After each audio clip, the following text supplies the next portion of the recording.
Hello મિત્રો, નમસ્કાર, જય માતાજી. કેમ છો બધા? આજે આપણે પાટડી આવી ગયા છે વરિન્દ્ર ધામમાં.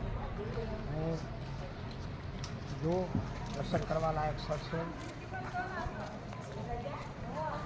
અને સરસ મજાના ઝાડવા એવું જોરદાર બનાવ્યું છે. તો તમે એક વખત પાટડી આવો અને જિંદગીની મોજ માણો. બહુ દૂર તો ના જઈ શકતા હોય, તમારે ટાઈમ ના હોય, અને એક વખત પાટડી આવી જાઓ. આ બાજુ કરો તો જોઈ લો બગીચો. આ બગીચામાં બેસો, આનંદ કરો. અને હજુ ઘણું બધું હું તમને બતાવીશ આગળ. તો જિંદગી છે, જિંદગી જીવવા માટે કંઈક તમારા પોતાના માટે કંઈક કરો. પૈસો કમાવો જરૂરી છે, પણ એટલું બધું એમાં નહીં રાખવું જેથી કરી આપણી જિંદગી બંધાઈ જાય. એટલે આપણે થોડુંક મુક્ત રહેવું જરૂરી છે, ધંધો કરવો પણ જરૂરી છે, પણ એટલું બધું નહીં જેથી કરી આપણે જીવી ના શકીએ. થોડાક મુક્ત રહો જિંદગીમાં અને મારી જેમ મજા કરો, આનંદ કરો. હું એટલી બધી કોઈ વિદેશમાં નથી જતો, પણ હું આવી નાની નાની જગ્યાએ આવી મારા આત્માને હું આનંદ આપું છું અને લોકોને પણ હસાવું છું અને આનંદ કરાવું. દરેક જાતની વસ્તુઓ, અહીં જાતની વસ્તુઓ માળાઓ તમને મળી રહે છે, અલગ અલગ પ્રકારની.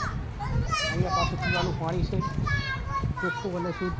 આગળ મિનરલ બોટલ છે, વોટર. આ મોટું મંદિર સમજ્યું છે. હવે યાત્રિક ભવન કાર્યાલય આ બાજુ સહજાનંદ પ્રદેશની. આજ તમને હું ભોયરાની પરિસ્થિતિ બધી બતાવીશ. શાક મસાલો, બટેટા વડા, મસાલો, મીઠાઈ, મગજ મોહનથાળ, અડદિયા, દરેક જાતની મીઠાઈ અહીંયા મળે છે. પણ આ બધું હું ક્યારે મળે કે તમારી જોડે પૈસા હોય તો મળે ને અને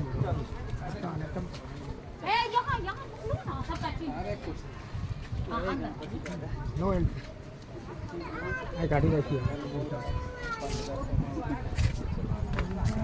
નહીં જવું, તડકો ગયા, પગ બળશે. અંદર તો જવું પડે ને દર્શન કરવા. નહીં જવું, કેટલી ફેર ગયા? 5 વાર. પાછળથી આપણે જઈએ. 5 વાર ગયા.